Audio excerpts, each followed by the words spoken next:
Bienvenue sur Africa 24 dans cette nouvelle édition de l'Africa Tonight. Au sommaire de l'actualité, interdiction de sortie du territoire pour les leaders de l'opposition gabonaise, une mesure qui fait suite à ce que les autorités qualifient d'appel au trouble à l'ordre public. On fait le point dès le début de ce journal.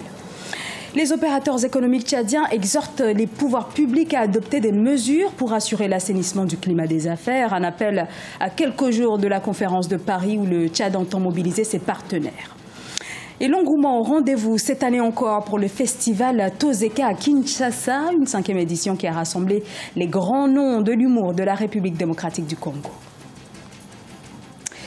Mais tout d'abord, la date de la nouvelle élection présidentielle kenyane, fixée le 17 octobre 2017, annonce faite ce lundi par la commission électorale. Les Kenyans étaient dans l'attente de ce calendrier depuis la décision de la Cour suprême d'invalider l'élection présidentielle du 8 août en raison d'irrégularités. Sachez que l'élection opposera le président sortant Uhuru Kenyatta à l'opposant Raila Odinga. Au Gabon, les leaders de l'opposition sont désormais interdits de sortie du territoire, une mesure qui fait suite à un appel à la mobilisation dans le camp de Jean Ping, des propos qualifiés de séditieux par les autorités. Et cette décision s'inscrit en droite ligne d'autres mesures visant les personnalités de l'opposition. Les précisions de Siamlo Victoria Sedji. Jean Ping, leader de l'opposition gabonaise à la tête du Parti de la démocratie nouvelle, ainsi que d'autres leaders de la coalition farouchement opposés au pouvoir actuel, sont interdits de sortie du territoire gabonais. Ce, alors qu'un grand rassemblement se préparait à Libreville ce lundi 4 septembre, un rassemblement pour contester les résultats de l'élection présidentielle du 27 août 2016 qui avait reconduit au pouvoir le président sortant Ali Bongo Ondimba. Il leur est reproché d'encourager la désobéissance civile.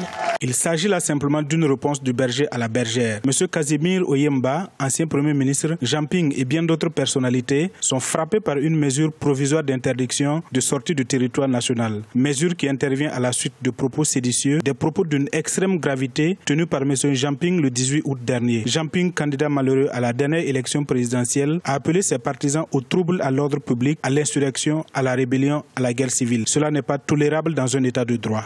L'opposition qui continue de contester la victoire du président Ali Bongo Ondimba aux élections du 27 août parle de violation des droits civiques des Gabonais. Elle dénonce avec virulence la réélection de l'actuel chef de l'État.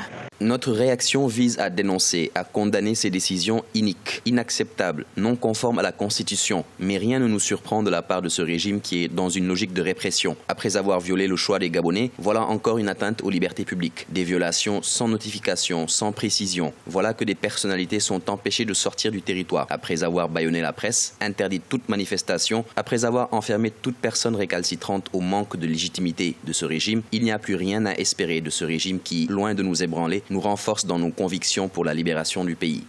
Battu avec 47,24% des suffrages exprimés contre 50,66% des voix détenues par le président sortant Ali Bongo Ondimba. Selon les chiffres officiels, Jean Ping continue de revendiquer sa victoire à la présidentielle.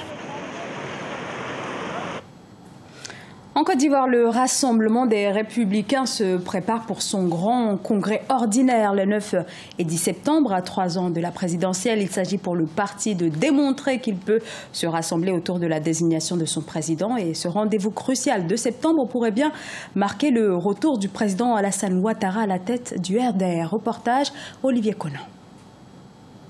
RDR nouveau pour rassembler toute la Côte d'Ivoire. C'est le mot d'ordre au RDR, Rassemblement des Républicains, à quelques jours de son 3e congrès ordinaire.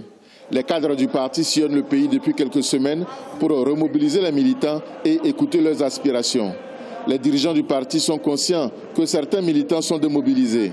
L'arrivée de leur parti au pouvoir, avec l'élection du président Alassane Ouattara en 2010, n'a pas tenu toutes les promesses des années passées dans l'opposition. La direction du parti entend mettre les aspirations des militants au cœur de ce congrès très attendu. Eux qui ont bravé tous les obstacles pour que nous soyons aujourd'hui au pouvoir. C'est encore avec eux parce que les nouveaux défis qui se présentent à nous sont encore nombreux.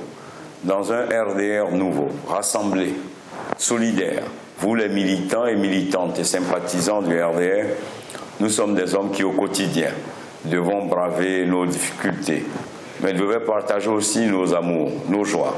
C'est donc ce RDR de solidarité, ce RDR fort concurrent que nous devons construire ensemble.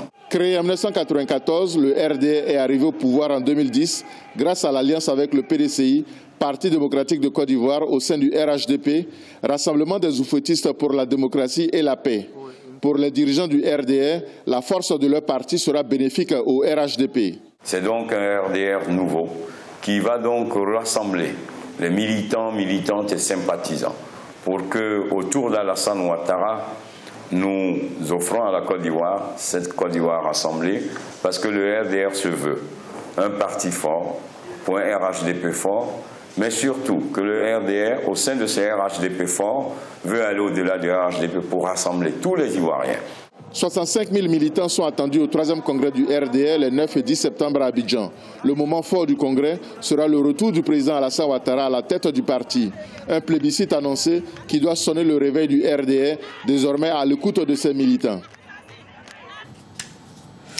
Insécurité judiciaire et juridique, l'environnement des affaires est aujourd'hui très problématique au Tchad et cela pèse lourdement dans le partenariat public-privé. Les opérateurs économiques interpellent les autorités. Reportage Mamat Ramadan. Au Tchad, les organisations des opérateurs économiques demandent à l'État d'harmoniser son cadre juridique et institutionnel pour favoriser l'investissement privé. Ce plaidoyer de l'Alliance pour la logistique, les infrastructures et l'immobilier intervient à quelques jours de la table ronde des investisseurs initiée par le gouvernement pour financer son programme de développement. Selon les opérateurs, les autorités doivent réformer et adapter les lois régissant l'environnement des affaires au Tchad pour faciliter le partenariat public-privé. Il y a beaucoup d'insuffisances en matière de sécurité juridique, en matière d'instruments réglementaires qui puissent favoriser effectivement l'affluence d'investissements privés étrangers. C'est pour ça qu'au niveau des fiches de projet que nous avons élaborées, nous avons toujours mis l'accent sur, par rapport à chaque projet, quelles sont les réformes que l'État doit engager. Par exemple, pour le cas du partenariat public-privé, le gouvernement vient de prendre un texte salutaire qui réglemente ce nouveau concept. Ça veut dire que c'est des projets qui sont identifiés par l'État et pour lesquels l'État estime que l'apport du secteur privé est important. Pour le gouvernement, la loi sur le partenariat public-privé a déjà été adoptée par un conseil des ministres et attend l'approbation de l'Assemblée nationale. Selon le ministre de l'économie Ngueto Yambay, par cette loi, les autorités veulent libérer aux investisseurs privés certains domaines jusque-là exploités par les services publics. L'amélioration du cadre juridique qui est une volonté du gouvernement pour favoriser les investissements privés et les investissements directs étrangers de notre pays. J'insiste sur le fait que l'économie tchadienne, c'est une économie dont le marché est vierge. C'est une économie d'opportunités. Les pôles de croissance offrent des opportunités d'investissement assez élevées avec des taux de rentabilité interne prévisionnels et généralement au-dessus des taux d'intérêt. Il appartient aux opérateurs économiques tchadiens de s'associer au gouvernement afin de piloter ensemble ce processus assez original qui puisse accélérer le développement économique de notre pays. Pour rappel, le secteur privé tchadien est jusque-là dominé par le commerce transfrontalier, notamment l'exportation des bétails et les produits agricoles. Selon les opérateurs du secteur, avec l'adoption de la loi sur le partenariat public-privé, l'État compte ainsi diversifier son économie, affaiblie par la chute du prix de baril de pétrole.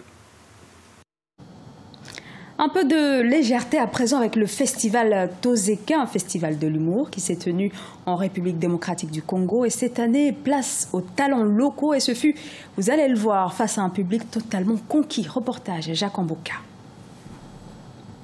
Promouvoir les talents des artistes et comédiens nationaux en valorisant les lingala, la langue nationale la plus parlée en République démocratique du Congo et dans certains pays voisins, c'est l'objectif de la 5e édition du festival Tozeka qui a eu lieu du 1er au 2 septembre 2017 au théâtre de Verdure à Kinshasa. Une quarantaine d'artistes et comédiens y ont participé, sélectionnés parmi les centaines qui se sont enregistrés pour ce festival qui fait rêver un bon nombre d'artistes et comédiens du pays.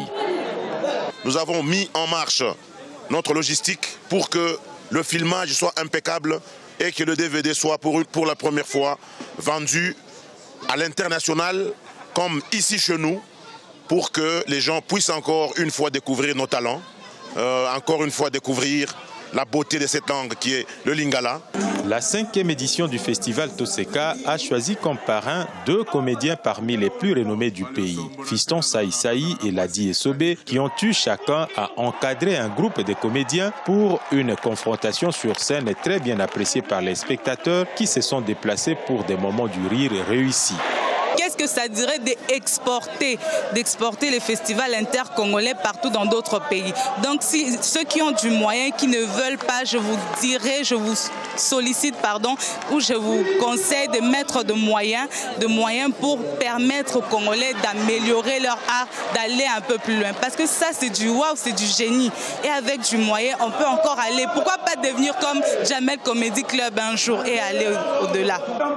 Environ 6 000 personnes se sont déplacées pour ces 2 jours de spectacle, ceci malgré les coûts élevés des tickets vendus entre 10 et 100 $ la place. La qualité du spectacle en valait la peine, ont soutenu les spectateurs. Un engouement qui présage un bel avenir pour cet art négligé alors que les talents sont comptés par des milliers à travers la capitale congolaise.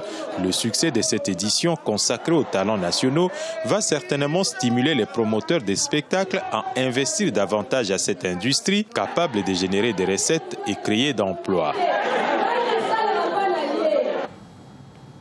Ce journal a été réalisé par l'ensemble de la rédaction. Merci pour votre fidélité. Dans un instant, une nouvelle édition de l'actualité sur Africa 24.